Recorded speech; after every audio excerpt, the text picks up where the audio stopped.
want to thank you for coming today and for the great participation. I want to introduce my Principal Secretary, Mwadime. Maybe you can even stand next to me. You know? Amevaa vizuri sana. Yuko smart. Mpige makofi. Yuko sawa. Yuko sambamba. It's Friday, so we dress down as government on Fridays. So karibu sana. Asante. Mwadime, yeah. PS Mwadime is a very, very efficient Mwadime. I'd like to say that today I'm very proud to be here because we are seeing off a group of people traveling. The people who are traveling have been traveling basically every week. Since we launched all these recruitment, people are traveling out of this country every week. And so just because Mutua does not come and launch them and show you they're traveling does not mean that they're not traveling. When I travel every single week, people are traveling. People get their visas, their tickets are bought, they travel every week. I'd like to point out a few things. One, there's the issue of people who are trafficked in East Asia. I saw some media reports saying, oh, these Kazimaju travel agencies, hapana, hiyo ni uongo. The people being trafficked to all these countries were actually hired by people either online or by travel agencies or by other people who are not registered with the Republic of Kenya. The government of Kenya does not know those people. So somebody sees an ad somewhere, instead of checking whether that person is recognized, you sign up with that person. They even have been traveling with tourist visas. All the people you see here are not traveling with tourist visas. They are traveling with employment visas. So the people who have been trafficked are either logging online or they go, and that's what we are saying. We want you to be very careful. Do not work with any agency that is not registered because you're working with a total stranger. Make it very difficult for even us to talk to them. I talked to a young man and I asked him, how did you go to Thailand? Na akasema aliongea na mtu online. How did you get there? Akalipa pesa online. Akanunua ticket online. Akaingia ndege, nikamuuliza huyu mtu mlikaa chini mkaongea? Hapana. Unaweza muona akipita kwa barabara useme ni huyu? Hapana. Ulipa na nini? Nilipa na M-Pesa, nilideposit hapo. Hiyo namba inafanya kazi? Hapana. You know what I mean? So these people have been conned are not part of we are not part of the government program.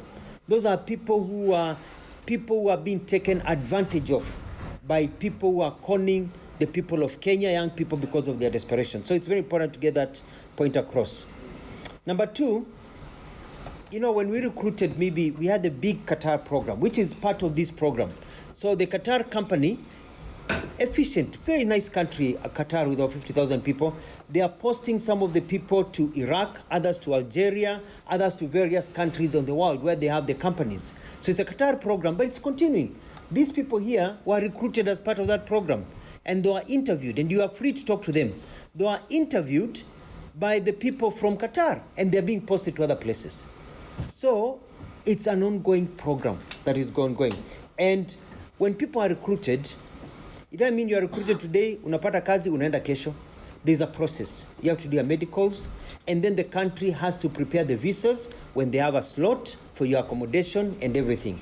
If the country says, wait for 2 months, wait for 3 months, we are not ready because maybe tulikuwa najenga building where you're going to work, it is not ready, you're going to be a driver, you're going to be this, you wait, then you wait. And we've made it very clear. If you don't want to wait, you get back your money, you stay. That slot goes to somebody else. Very, very simple. So mtu akisema we are being conned, you're only conned if you paid money to an agency and that agency has refused to refund you the money or has refused to take you to work or wamefanya kuukora. Na hao wakora tunawafukuza sana hao. Hao wakora. And I'm working with the DPP, I'm working with the Honorable Mudavadi.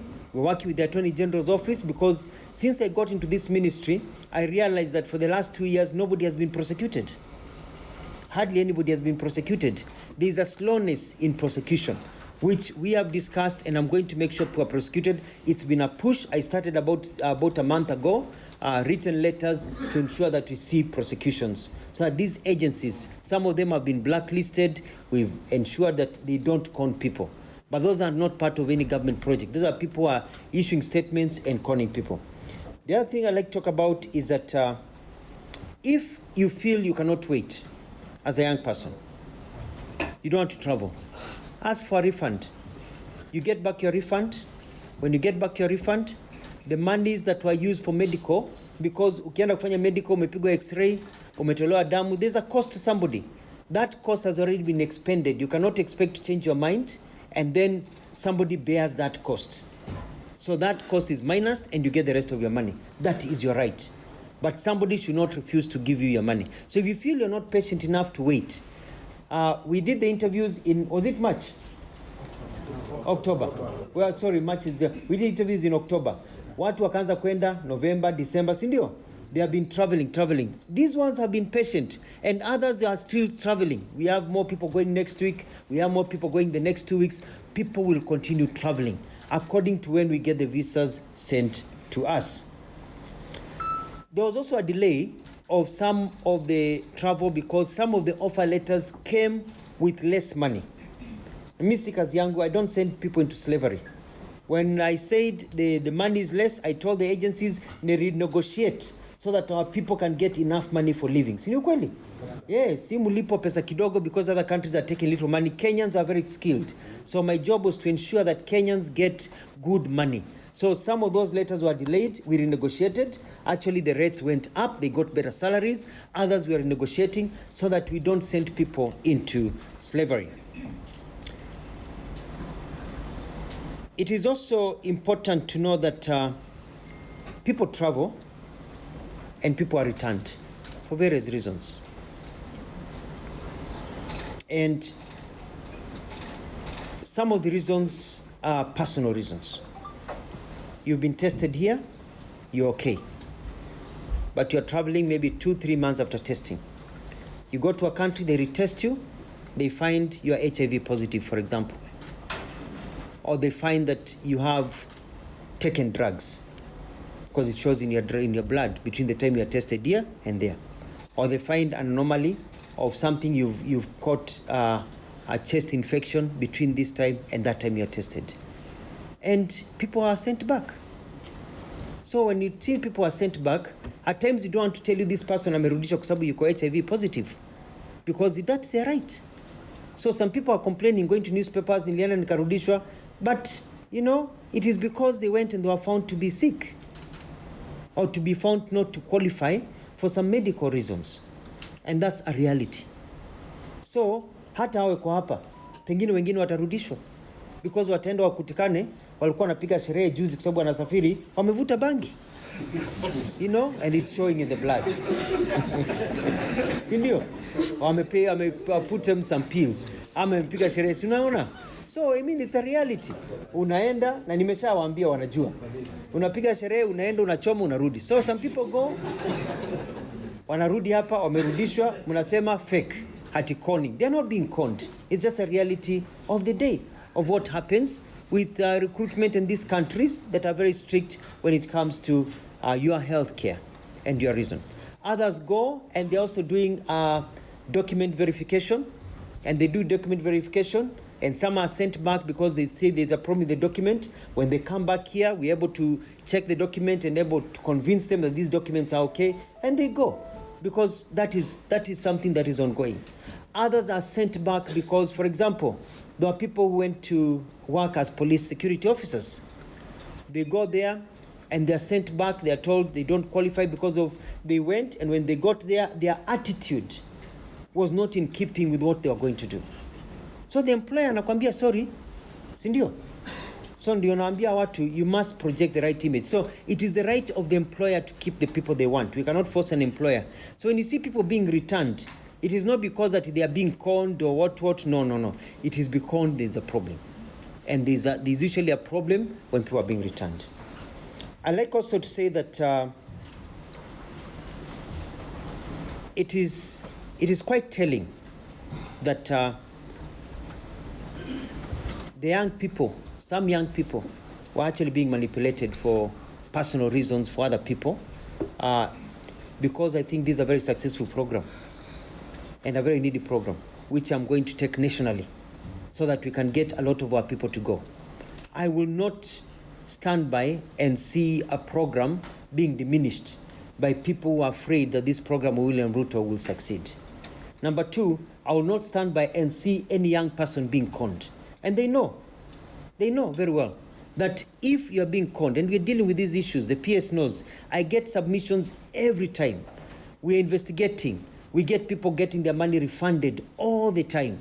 We have gotten some agencies, we've called the DCI, we've reported, we are looking forward to them being charged very, very soon, so that they stop conning our people. We are in the front line of protecting the innocence of our people. Our people are suffering, you know? So we are the ones who are actually in the front line protecting them.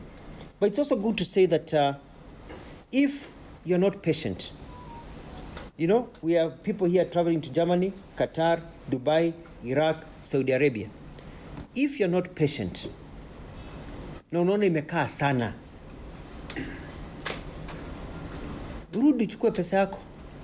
Hii kupiga kelele, kuandamana, kukimbia kwa media ni haki yako, lakini it's actually very good for me, because nikiona ukifanya hivyo nasema phew, because huko ngambo nikienda wanalalamika about the attitude of Kenyans. I went to a country the other day, and there was a delay with a government program involving many people from many countries, including our neighbors, from Ethiopia, from Uganda, from Zambia, from Malawi, people from outside the continent, from Ghana, from Nigeria, and then people from outside the continent, from places like India, Pakistan, even people from Europe, people from Canada, South Americas, people from Bolivia. And they told me that these people, there was a delay in a government system in doing something in that country. And the delay went on for 1 week, 2 weeks, 3 weeks. And they said the delay will continue for about 2 months because they had a computer error. I was being told by a fellow minister that there was a demonstration planned and executed only by people from Kenya. And the minister said, what is wrong with Kenya? How come Ugandans? How come the others? And they say they don't want any more Kenyans for their program. I was pleading. I was saying, no. That's why I'm telling my friends here, when you go to some countries and there's a problem, other people, other countries are patient. There's a problem, talk to us. Say you want to come back home, we'll facilitate, we'll make sure you come back home. But if you're waiting for another country's program, and these countries where nobody has ever been demonstrating, and then you go and start demonstrating in their country, then you're not only spoiling for yourself, you're also spoiling for other Kenyans who may want to get the opportunity to travel to these countries and be able to make a livelihood. So I was joking, telling my friends here, ukiwa hiyo nchi unasikia you want to andamana sana, iko kwa damu, damu itakuandamana, get a ticket, come home, utakualau uandamane hapa Nairobi, uchome vitu, alafu kimaliza urudi kwa hiyo nchi kufanyia kazi hapo. Because when you're in a foreign country, it's very different. If people from another country came to Kenya and we have given them jobs, alafu wanze kuandamana wanafunga barabara from another country, the first thing Kenyans will tell them is rudini kwenu, si ndio? You don't andamana in a country that is not yours. That is common sense. So when you go out there, you go as ambassadors of our country. There are some things that I've been seeing some media reports, and I'll be going to the Senate, and I'll be going to expose some of the allegations that have been made in the Senate. I don't want to go to the Senate waniambie you gave evidence outside the Senate and you didn't come back to the Senate. You should have come back I don't want to get in trouble with the Senate because the Senate is very clear. That's why I'm not going to go into some details of some of the allegations that are being made. I'll clarify them and show actually who is sponsoring them and why they are being done, and expose some of the people who are doing some of these things. The days of these con artists are ticking. Waanze kujitayarisha, waanze kunyoa nywele, wajue vile mtu anakaanga akiwa kipara, waanze kula maharagwe, kama wanaishi nyumba za kifahari, wanaishi vizuri, wanabezoea ile choo ya kukalia, waanze kusquat kwa sababu tunawapeleka jela.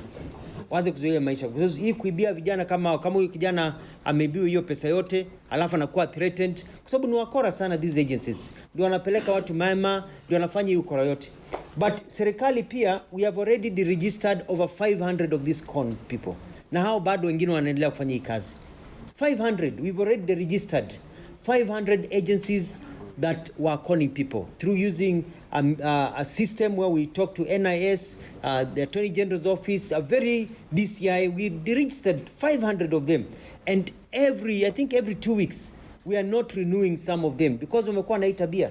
So we want to know that person. Huyo kijana mwambia nitafute, alafu ndio tumsaidie kupata huyo mkora ambaye ni mkora ambaye si registered, ambaye anatuharibia jina. So finally I want to say this.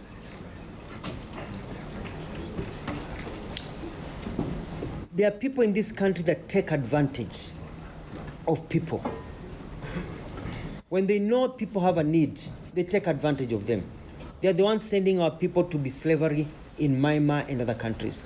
They are the ones who are conning people of hundreds and thousands of shillings and denying them an opportunity for them to be able to get work because those people are desperate.